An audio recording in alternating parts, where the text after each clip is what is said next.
आज आपका फिर से स्वागत करता हूं। आज हम लोग पढ़ेंगे पदार्थ के सबसे सूक्ष्मतम कण के बारे में। ठीक है, यानी पदार्थ होता क्या है। ठीक है, यानी दुनिया में कोई भी चीज जिसका कुछ न कुछ भार हो, कुछ न कुछ स्थान घेरता हो, ठीक है, वही आपका क्या है, पदार्थ है। जैसे ठोस हो गया, द्रव हो गया, गैस हो गया। हमारे सर लोग बताते हैं कि जिसके अणु पास पास होते हैं वो ठोस होता है, जिसके दूर दूर होते हैं वो क्या होता है, थोड़े उसके अपेक्षा दूर दूर होते हैं तो वो द्रव होता है, और जिसके बहुत दूर दूर होते हैं वे आपका क्या होता है, गैस होता है। इस पे मैं वीडियो इसके आगे बनाऊंगा। फिलहाल मैं यह जान लेता हूँ, सबसे पहले हम लोग यह जान लेते हैं कि परमाणु क्या होता है। ठीक है, अब देखिए परमाणु क्या होता है, किसी भी पदार्थ का वह सूक्ष्मतम कण जो रासायनिक अभिक्रिया में भाग लेता है। ठीक है, अभी हम लोग समझ गए कि हाँ भाई, वह पदार्थ का वह सूक्ष्मतम कण जो रासायनिक अभिक्रिया में भाग लेता है। लेकिन कभी कभी यह दिक्कत आ जाती है, Ne प्लस हो गया, ठीक है, आपका लिखा किसी पे ऐसे लिखा रहता है, यानी किसी पे प्लस साइन रहता है, किसी पे माइनस साइन रहता है। आखिर ये होता क्या है, हम लोग तो ये जानते हैं। तो सबसे पहले ये जान लेते हैं, किसी भी तत्व के जो परमाणु होते हैं उनके संकेतों को हमें याद करना पड़ेगा। ठीक है, जैसे मैं कुछ संकेतों को लिख दे रहा हूँ, आप इसे अगर नहीं देखे होंगे तो दोहरा लीजिएगा। मैं जानता हूँ कि आप इसे सुने हैं, लेकिन एक बार इसको देख लेंगे तो बहुत ही अच्छा रहेगा। मैं अभी फटाफट इसको लिख दे रहा हूँ। मैं यहाँ पे कुछ तत्वों के नाम लिख दिया हूँ, तो आप इसको फटाफट स्क्रीनशॉट ले लीजिए और इसे लर्न कर लीजिए। आइए इसके बेस पे अब आगे हम लोग पढ़ते हैं। ठीक है, अब ये था कि सबसे सूक्ष्मतम कण तो अब परमाणु से कम कोई नहीं होगा, लेकिन बाद में उससे भी छोटा खोज लिया गया। परमाणु से भी छोटा 3 कण को खोजा गया। ठीक है, जिसमें पहला था इलेक्ट्रॉन, दूसरा था प्रोटॉन, तीसरा था न्यूट्रॉन। ठीक है, ये 3 कण खोज लिए गए, जिसको हम लोग ऐसे संकेत देते हैं। ठीक है, जैसे सांकेतिक रूप में हम इसे लिखते हैं। अब इसको कैसे याद रखें, किसको किसने खोजा था, इसका एक बहुत ही सिंपल ट्रिक है, बहुत ही बेसिक है, शायद आप लोग जानते होंगे। इसका होता है ईटा पर नाच। हाँ बिल्कुल सही सुने आप, ईटा पर नाच।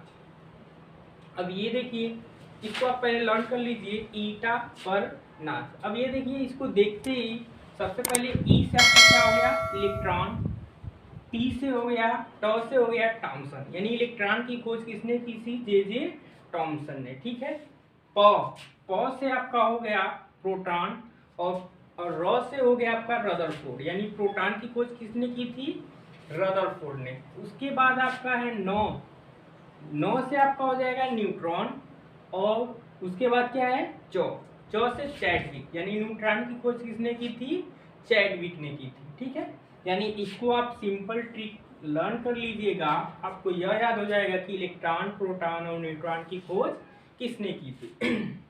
बस आपको सिंपल से लर्न करना है, ईटा पर नाच। आइए अब आगे देखते हैं, इसका जल्दी से स्क्रीनशॉट ले लीजिए, उसके बाद हम लोग इसके आगे पढ़ेंगे। ठीक है, कि इन इलेक्ट्रॉन, प्रोटॉन, न्यूट्रॉन का परमाणु में कैसे ये लोग व्यवस्थित रहते हैं। ठीक, अलग अलग वैज्ञानिकों ने अपने अलग अलग विचार दिए हैं, इसको हम लोग देखेंगे किस वैज्ञानिक ने कैसे विचार दिए हैं, उसको देखेंगे। ठीक है, ये देखिए, सबसे पहले हम लोग थॉमसन का देख लेते हैं परमाणु मॉडल।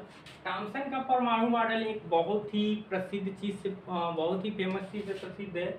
उन्होंने यह माना था कि जो परमाणु होता है वो धनावेशित गोला होता है, जिसमें क्या होते हैं, इलेक्ट्रॉन इधर उधर धसे होते हैं। ठीक है, जिसमें क्या होते हैं, ये आपका पूरा धनावेशित गोला होता है, जिसमें क्या होते हैं, इलेक्ट्रॉन आपके इधर उधर धसे रहते हैं। ठीक है, इसको उन्होंने 2 तरह से परिभाषित किया था। एक तो उन्होंने मान लिया था केक, जैसे केक को हम खूब सजा उजा के रखते हैं ना, उसमें मेवा हुआ छिड़क देते हैं, तो वो मान लिए थे कि जो केक होता है वो मान लिया जाए कि धनावेशित गोला है, और जो उसमें मेवे हुए छिड़क रहे हैं, मेवे वो इधर उधर उसमें सजा रहे हैं, वो आपका मेवा क्या हो गया, इलेक्ट्रॉन हो गया। दूसरा उन्होंने दिया था तरबूज मॉडल पे। ठीक है, जैसे तरबूज होता है ना, आप लोग देखे होंगे उसमें बीज होते हैं काले काले से। तो वो मान लिए थे कि जो तरबूज का लाल भाग है वो पूरा आपका क्या है, धनावेशित भाग है, और उसमें जो बीज होते हैं वो आपका क्या है, इलेक्ट्रॉन है। ठीक है, तो इन्होंने दो तरह से परिकल्पना किया था, एक तो केक को लेकर और एक लेकर तरबूज मॉडल। तो दोनों तरह से आप देख सकते हैं, एक केक को लेकर बताया था और एक तरबूज को लेकर। तो इनकी परिकल्पना यहाँ पे समाप्त हो गई, इनका नियम ज्यादा देर तक नहीं चला क्योंकि इन्होंने इसमें कोई केंद्रक ही नहीं माना। ठीक है, तो आइए अब नेक्स्ट पे चलते हैं।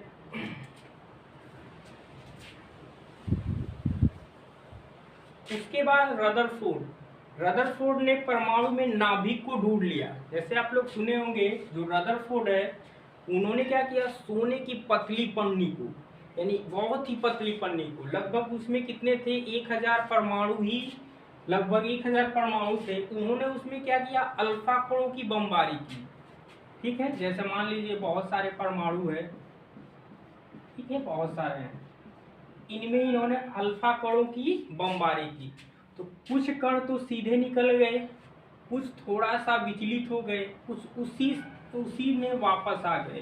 तब उन्हें लगा कि अरे यार, लग रहा है कि बीच में कुछ है जो क्या कर रहा है, इन अल्फा कणों के मार्ग से विचलित कर दे रहा है। नहीं तो कुछ नहीं होता तो वो सीधे क्या होते, निकल जाते। लेकिन इनके बीच में कुछ मजबूत चीज है जिससे वो क्या हो रहा है, टकरा के वापस आ रहा है। तब इन्होंने खोज की कि नहीं, जो परमाणु है उसमें नाभिक है, उसका कोई केंद्र भी है। ठीक है, और इन्होंने यह परिकल्पना बताया कि इसमें क्या है, प्रोटॉन और न्यूट्रॉन है। ठीक है, उसके नाभिक में क्या है, प्रोटॉन और न्यूट्रॉन है, और जो इलेक्ट्रॉन है वो इसके इर्द गिर्द चक्कर लगाता रहता है। ठीक है, उन्होंने बताया कि जो प्रोटॉन न्यूट्रॉन है वो नाभिक में है परमाणु के, और जो इलेक्ट्रॉन है उसके इर्द गिर्द चक्कर लगाता रहता है। इर्द गिर्द क्या करता है, चक्कर लगाता है। तो कुछ दिनों बाद, यानी कुछ समय बाद, इनकी भी परिकल्पना को फेल मान लिया है। क्योंकि मान लीजिए अगर इलेक्ट्रॉन चक्कर लगा रहा है तो लगाते लगाते वो ऐसा हो कि नाभिक में जाके गिर सकता है, या नाभिक में जाके अटैच होगा, जिससे तो उसका अस्तित्व ही मिट जाएगा। ठीक है, तो इनकी भी परिकल्पना क्या हुई, यहाँ पे समाप्त हो गई। इसके बाद एक और वैज्ञानिक थे जिन्होंने प्रयास में नील बोर, ये नील बोर अलग अलग है। ठीक है, नील बोर ने क्या किया, उन्हीं के परमाणु मॉडल को लेके बताया। उन्होंने बताया कि जो प्रोटॉन न्यूट्रॉन है वो तो सही है, नाभिक में है, लेकिन जो इलेक्ट्रॉन होती हैं, जो इलेक्ट्रॉन होते हैं उनका अलग अलग ऊर्जा स्तर है। ठीक है, जैसे उन्होंने इसको K, L, M और N के रूप में माना। ठीक है, यानी वो बोले कि जो इलेक्ट्रॉन होते हैं वो अलग अलग कक्षाओं में घूमते रहते हैं, वैसे नहीं इधर उधर घूमते रहते हैं। उनकी क्या होती है, एक निश्चित कक्षा होती है, निश्चित एक सेल होता है जिसके अंदर वो क्या करते हैं, घूमते रहते हैं। और उन्होंने इसकी परिकल्पना 2n² के रूप में दी। यानी वो क्या हो, अगर वो पहली कक्षा में हो तो आप n की जगह क्या मान लेंगे, 1 मान लेंगे, तो ये आपका हो जाएगा 2 1 जा 2 यानी 2। यदि दूसरी कक्षा में इलेक्ट्रॉन कितने हैं वो देखना है तो आपको n की जगह 2 मान लेना है, यानी 2 दूना 4 दूना 8, यानी दूसरी कक्षा में कितने हैं, 8 हो जाएंगे। तीसरी कक्षा में कितने इलेक्ट्रॉन रह सकते हैं, 3 3 के 9 दूना 18, यानी 18 रह सकते हैं। ठीक है, इसी तरह अगर चौथी में देखना है तो 4 चौके 16 दूना 32, यानी हम यह कह सकते हैं, मैं इसको इरेज कर देता हूं बाकी लोगों को,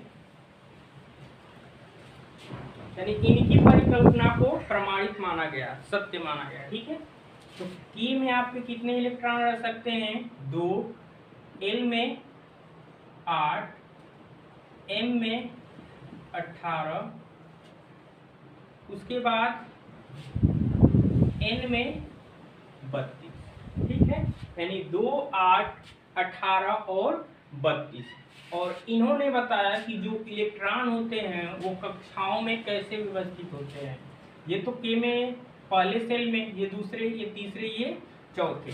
उन्होंने यह बताया कि पहले 2 इलेक्ट्रॉन, फिर 8 इलेक्ट्रॉन भरेंगे, उसके बाद फिर से 8 भरेंगे, ठीक है। उसके बाद आपके 18, फिर 18, फिर 32, फिर 32, यानी इस तरह से इलेक्ट्रॉन क्या होंगे, परमाणु में भरेंगे। तो अब आइए देख लेते हैं, इसी से हमें यह पता चलेगा कि इसका मतलब क्या होता है, ठीक। इसको समझने के लिए सबसे पहले हमें इलेक्ट्रॉनिक विन्यास करना होगा।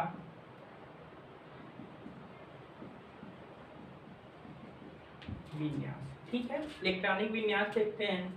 अब देखिए हाइड्रोजन, अब ये समझ लिए परमाणु क्रमांक, जो आपके परमाणु क्रमांक होते हैं वो उनकी संख्या क्या होती है, इलेक्ट्रॉनों की संख्या के बराबर होती है, यानी जो परमाणु क्रमांक है वही आपके इलेक्ट्रॉनों की संख्या होगी, ठीक है। जैसे हाइड्रोजन में आपका एक परमाणु क्रमांक कितना है, 1, इलेक्ट्रॉनों की संख्या कितनी हो जाएगी, 1। अब देखिए हीलियम में 2 है, यानी इसमें 2। इसी तरह लिथियम में देखेंगे, लिथियम में कितने हैं, 3 है, यानी पहले में प्रोटॉन न्यूट्रॉन, और इसमें 2 इलेक्ट्रॉन और इसमें 1 इलेक्ट्रॉन, ठीक है। तो आइए सबसे पहले देखते हैं संयोजकता या वैलेंसी।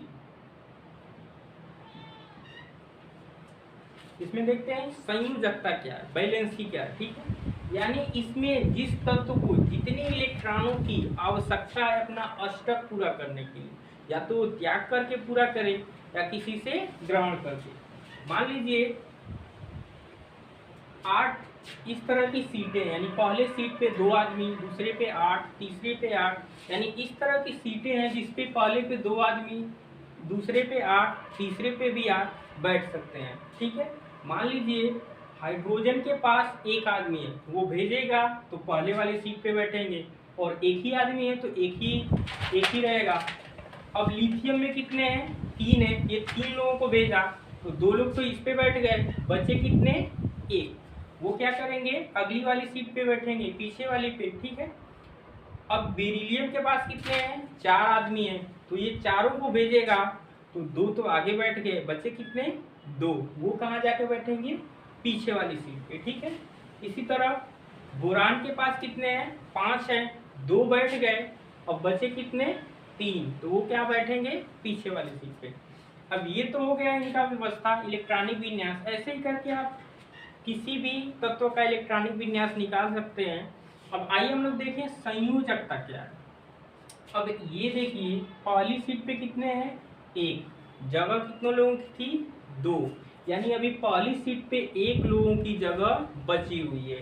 तो या तो हाइड्रोजन 1 को त्याग कर दे या 1 को ले ले, यानी इसकी संयोजकता कितनी हो गई, 1, यानी 1 त्याग रहा है या 1, अगर यह 1 ले लेगा तो इसका 2 पूरा हो जाएगा ना, इसीलिए इसकी संयोजकता क्या हो गई, 1 हो गई, ठीक है। अब देखिए हीलियम का तो कोई जरूरत ही नहीं है, ना लेने की ना देने की। लिथियम अगर 1 ठो दे देगा किसी को, ठीक है, तो ये क्या हो जाएगा, इसका पूरा सीट फुल हो जाएगा, ठीक है। अब देखिए लिथियम, अब ये जब दे रहा है, देने को हम किस में दिखाते हैं, पॉजिटिव चार्ज में, ठीक है। और जब कभी ले रहा है तो उसे किस में दिखाते हैं, निगेटिव चार्ज में, ठीक है। जैसे मान लीजिए क्लोरीन है, क्लोरीन का कितना होता है, 17, तो हो गया 2, 8 और 7, कितना हो गया, 2, 8 तो 10 और ये 7 होकर 17। अब देखिए क्लोरीन अगर क्या ले, 1 लोगों को ले ले, 1 लोगों को क्या कर ले ले, तो इसका पूरा हो जाएगा ना, यहाँ पे भी 8 हो जाएगा ना, तो यहाँ पे भी इसका क्या हो जाएगा, जब ले रहा है तो क्या रहेगा, माइनस रहेगा, और जब दे रहा था तो क्या हो गया, प्लस आयन हो गया, यानी ये धन आयन और ये ऋण आयन, इसको हम क्या कहते हैं, धन आयन और ऋण आयन, ठीक है। जैसे मान लीजिए सोडियम है, सोडियम का 11 होता है ना, इसके पास 11 आदमी है, पहले 2 पे बैठ गए, यानी पहले वाली सीट पे 2 लोग बैठ गए, और बचे कितने बचे बताइए, 9 बचे ना। अब आगे वाले पे 8 बच गए, अब कितने बचे, 1 बचे ना, तो वो अगली वाली सीट पे जाएगा। अब देखिए इसका पहला सीट भी फुल हो गया, दूसरा सीट भी फुल हो गया, 1 तो बच गया बेचारा, ये क्या करेगा सोडियम, इसको भगा देगा अगर, तो इसका दोनों सीट क्या हो जाएगा, फुल हो जाएगा। ठीक है, तो जब ये भगा रहा है तो भगाने को हम किसमें दिखाते हैं, पॉजिटिव में। ठीक है, यानी ये क्या हो गया, धन आयन। ठीक है, इसको सोडियम आयन भी कहते हैं। ठीक, तो इस तरह से आपको अगर कहीं भी लिखा हुआ दिख जाए प्लस क्या है, अगर 2 प्लस रहेगा तो ऐसे लिखेंगे, +2 नहीं लिखेंगे। ठीक है, यानी पहले 2 उसके बाद प्लस, यानी कहीं भी प्लस माइनस अगर तत्वों पे लिखा हुआ दिख जाए तो आप समझ जाइए कि ये धन आयन है, ऋण आयन, यानी इतने इलेक्ट्रॉनों का प्लस रहे तो त्याग किया है और माइनस रहे तो ग्रहण किया। ठीक है।